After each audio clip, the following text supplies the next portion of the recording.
Bonjour à toutes et à tous, bienvenue dans le podcast La Sueur. BSD Benoît Saint-Denis a fait... Je vais partir en Y. S'est occupé comme il faut de monsieur Ismaël Bonfim. On l'avait dit, Rusty l'avait dit avec Clément Marcoux lors de la preview, ça allait être un sacré test. BSD partait pas favori, était pas favori des bookmakers. Et il a fait une prestation extrêmement autoritaire avec, pour citer un poète du 21e siècle qui a même écrit un livre, le grand livre du MMA aux éditions Marabout, Big Rusty, d'entrée, gros middle de porc dans notre cher Ismaël Bonfim. Il a récolté les dividendes extrêmement rapidement, on va voir tout ça. En tout cas, super victoire de BSD, super call-out de BSD. Bref, franchement, prestation superbe. Big Rusty générique, ça fait plaisir, Cocorico, let's go. Swear.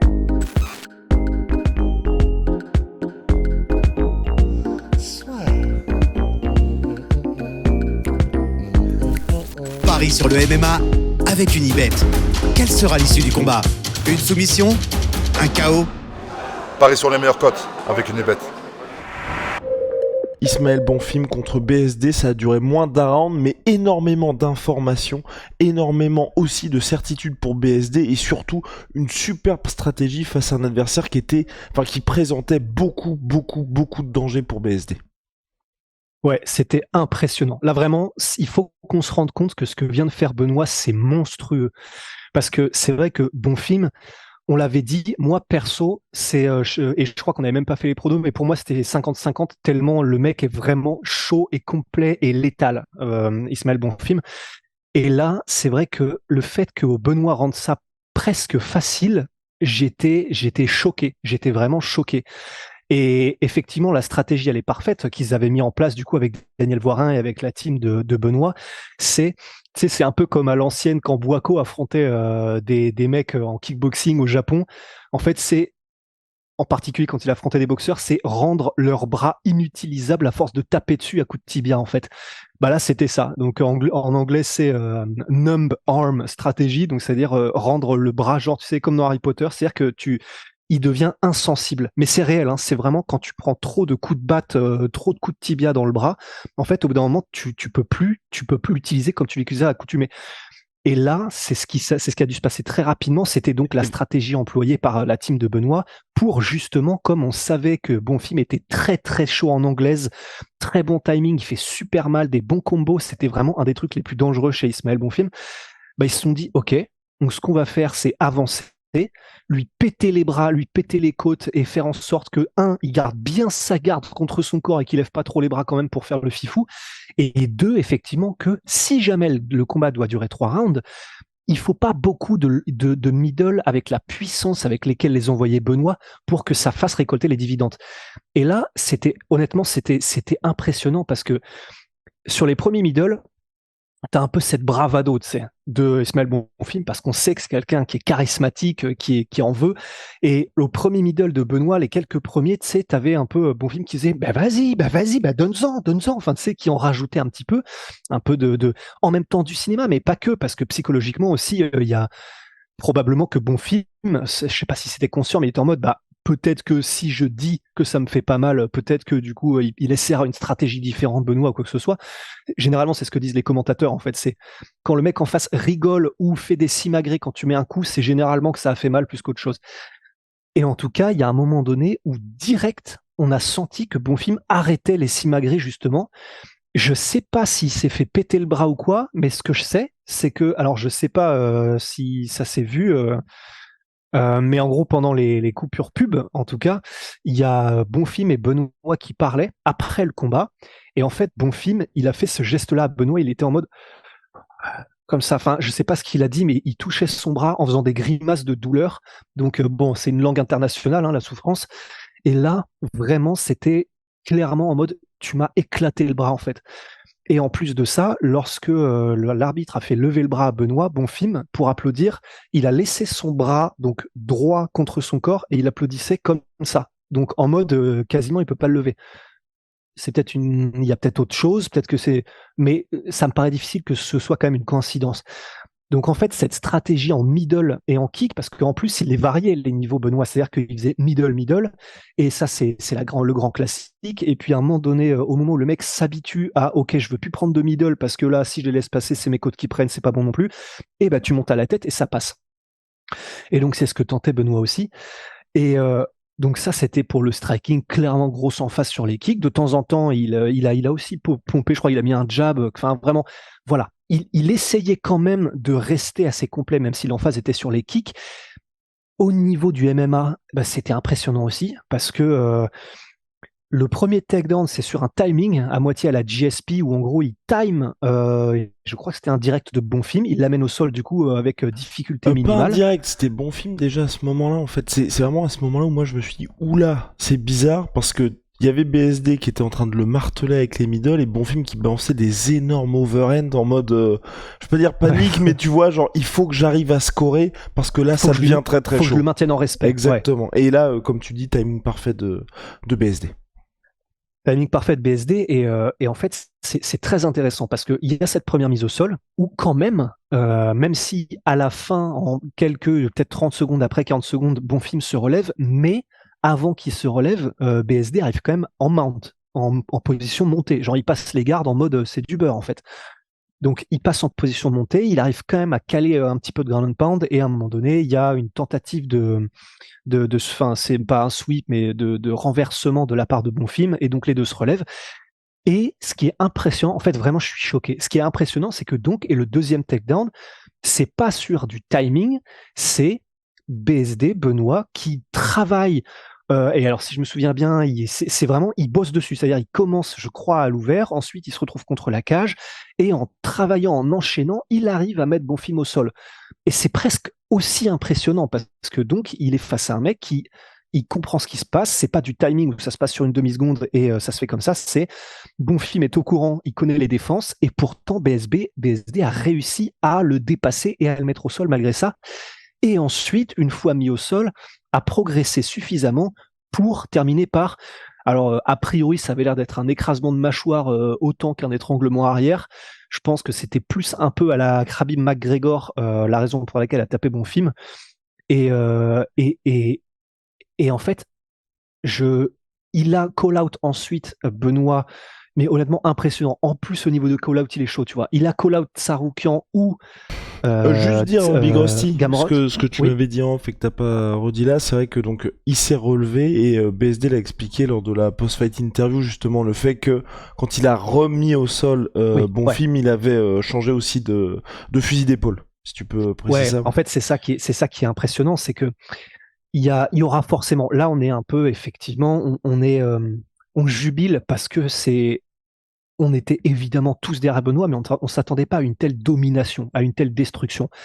Et ce qui est impressionnant, c'est que effectivement, destruction juste face à un mec qui a quand même apporté du répondant puisque il s'est relevé après avoir été en main, donc une situation pour la plupart des mecs. Enfin, pour la plupart des mecs, quand vous vous retrouvez dans cette situation-là, c'est rideau généralement. Mais il s'est relevé à ce moment-là, Bonfim aussi. Et BSD est directement reparti de l'avant.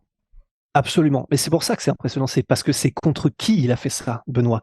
Et là où c'est fait, comme tu le soulignais, c'est là où c'est très intéressant, c'est que Benoît disait dans l'interview d'après-combat, lorsque j'ai mis Bonfim au sol la première fois, je me suis un peu précipité et on s'est relevé. Et donc, je me suis dit, lors de la deuxième mise au sol, cette fois-ci, je prends mon temps. Et c'est ce qu'il a fait. Et c'est ce qui a fait qu'il est arrivé étape par étape, en progressant bien comme il faut de manière méthodique, jusqu'à la soumission. Et c'est vraiment, ça rend la chose tellement impressionnante parce que c'est pas non plus n'importe qui au sol. C'est-à-dire que quand on dit qu'il était complet Bonfim, c'est non seulement il est complet, mais il est dangereux partout. Et le fait de réussir à lui faire ça comme ça, en méthodiquement, c'est vraiment, je suis choqué et c'est tellement bon signe pour le futur parce que bon, déjà, on le reverra à Paris, ça c'est une quasi-certitude, Benoît, en espérant qu'il n'ait pas eu de grosses blessures. Mais ouais, il a call-out Saroukian et il a call-out flûte. Bah du coup Gamrot. Flûte de Zut et également Raphaël Fiziev pour l'UFC Paris. Voilà. Et tu vois, avant ce combat-là, c'est des grosses marches quand même. Hein. C'est des très grosses marches. C'est pour ça, et puis même il a fait le signe aussi de la ceinture, clairement on voit il l'a dit. Et il l'a dit, les gars, dans la fameuse coupure pub, il était en mode Next Lightweight Champion. Et c'est ça qui est kiffant en vrai, hein, avec Benoît, c'est qu'il ose dire les choses aussi, tu vois. Je voulais juste dire, c'est effectivement marche. J'aimerais bien en fait qu'on poursuive le step by step pour BSD en fait, plus que là directement avoir un top 15. Je comprends pour lui les ambitions et le fait d'avoir envie d'aller rapidement, mais c'est vrai que quand on est dans une situation, et vous le voyez bien, je pense avec la plupart des combattants, quand les gars commencent à avoir une hype, ce serait dommage que là, parce qu'il se dit faut avoir un gros nom tout de suite, soit que ça s'arrête, soit que ce soit un peu compliqué. Là, je pense que nous, en tant que Français, on était hypé par le combat de BSD, mais peut-être qu'à l'international, même s'il est dedans, If You Don't Know Now You Know, et la plupart des gens disaient ce combat, ça va être une guerre, c'est un des gros bangers de la carte, je pense que c'est important aussi que les gens prennent le temps de découvrir Benoît, parce que pour la France, clairement c'est Monsieur France à l'international, il a ce potentiel-là de devenir vraiment l'un des véritables porte-drapeaux du MMA français à l'extérieur, et je pense que si on y va step by step et qu'il explose un mec à l'UFC Paris, quand je dis exploser un mec à l'UFC Paris, c'est pour moi l'UFC Paris, ça permet d'être une fête pour les combattants français, et que là où, et c'est ce qu'on avait dit un peu avant ce combat-là, où c'était 50-50, ça pouvait être chaud, bah quand t'arrives à Paris, il faut que les fans soient contents, et c'est un événement qui va être fait pour les combattants français, et donc faut briller à ce genre d'événement. Et moi je préférais, tu vois, qu'il y ait un retour assez rapide, mine de rien, à l'UFC Paris, contre un gars. Il va monter BSD parce que je crois qu'il était 49e sur Fight Matrix, bon film, donc il y a d'autres noms qui sont chauds dans cette catégorie. Vous lui mettez un mec un peu supérieur, BSD il l'explose, et ensuite tu vois, on se dit peut-être un premier pay-per-view contre un vrai test. Vas-y Big aussi. Parce que, est-ce que Paddy là du coup, non, je pense que Paddy toujours pas dispo, je pense honnêtement que l'UFC, ils sont dans une situation où ils se disent bah on le met sur un pay-per-view ou sur les cartes british, tu vois. Oui, c'est vrai. Enfin, et là, encore une fois, hein, quand on dit ça, quand je dis ça, c'est pas du tout parce qu'on veut pas BSD contre Paddy, c'est juste que l'UFC, entre payer un gars beaucoup moins cher et de toute façon les billets pour l'UFC Paris sont déjà tous les billets sont vendus, donc là s'ils mettent BSD, c'est que pour nous faire plaisir à nous, donc l'UFC qui est une entreprise privée cotée en bourse, ils vont préférer se dire est-ce qu'on ne mettrait pas sur une carte un peu pétée comme celle de ce soir, ou comme ça les fans français vont être obligés de regarder cette carte là plutôt que l'UFC Paris où on sait déjà que les mecs vont regarder toute la carte, alors que si vous regardez sur les réseaux sociaux, tout le monde se plaint de la carte UFC Paris, ils ont fait sold out en une seule journée. Donc voilà, donc on aimerait tout ce qui est BSD.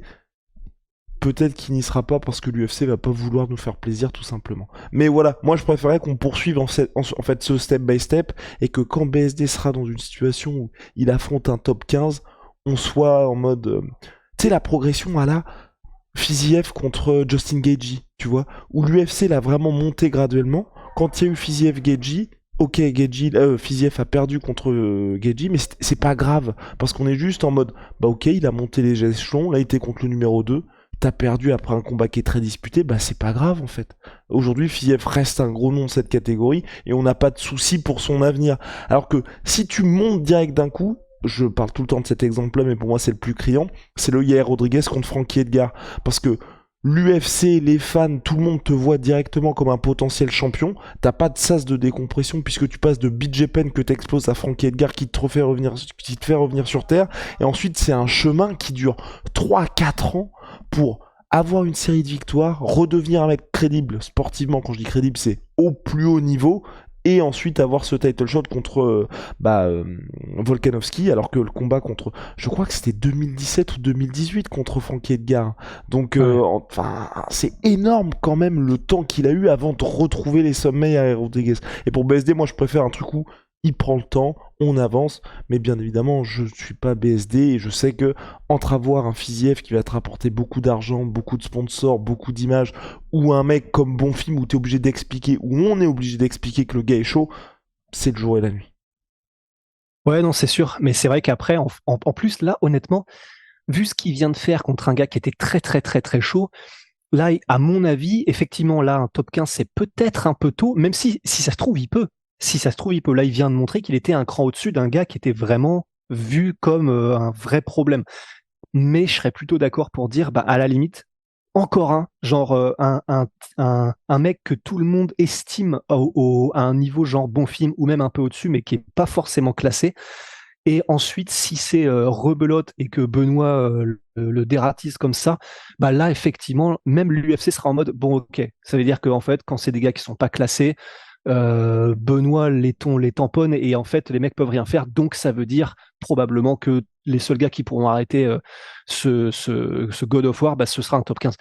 Donc, je serais effectivement plutôt d'avis en plus pour l'UFC Paris. C'est-à-dire que ce serait cool d'avoir un BSD Gamrot, mais ouais, ça, c'est peut-être un poil tôt, effectivement. Par exemple, je sais pas où il en est, mais je préférerais pour l'UFC Paris un BSD Drew Dober, tu vois.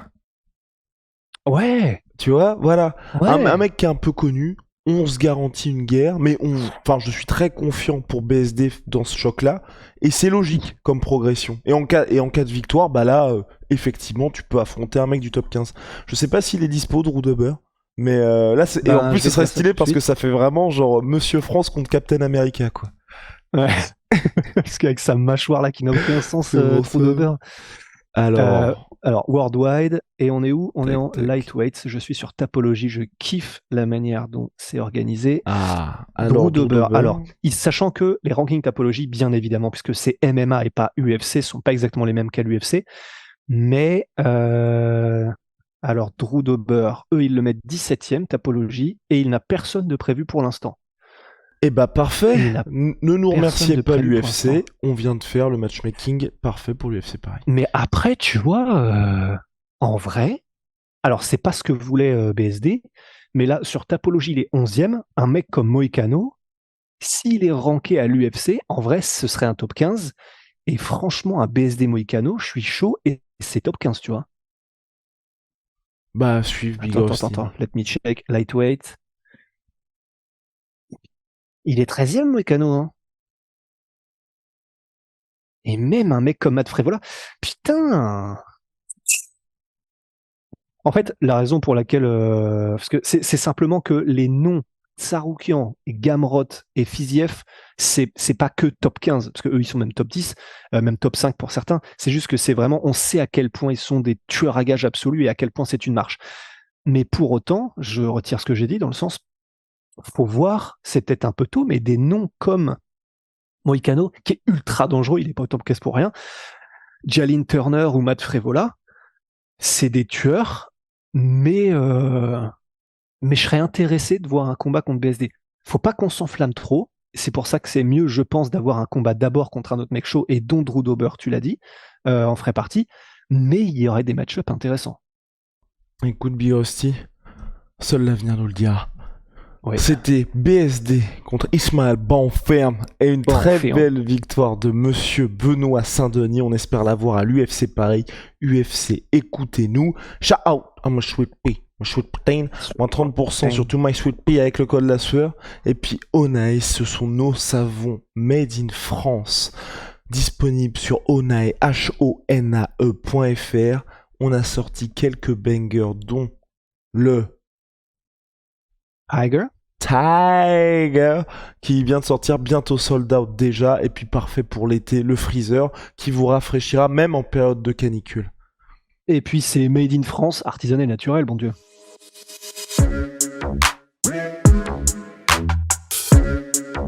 Yeah.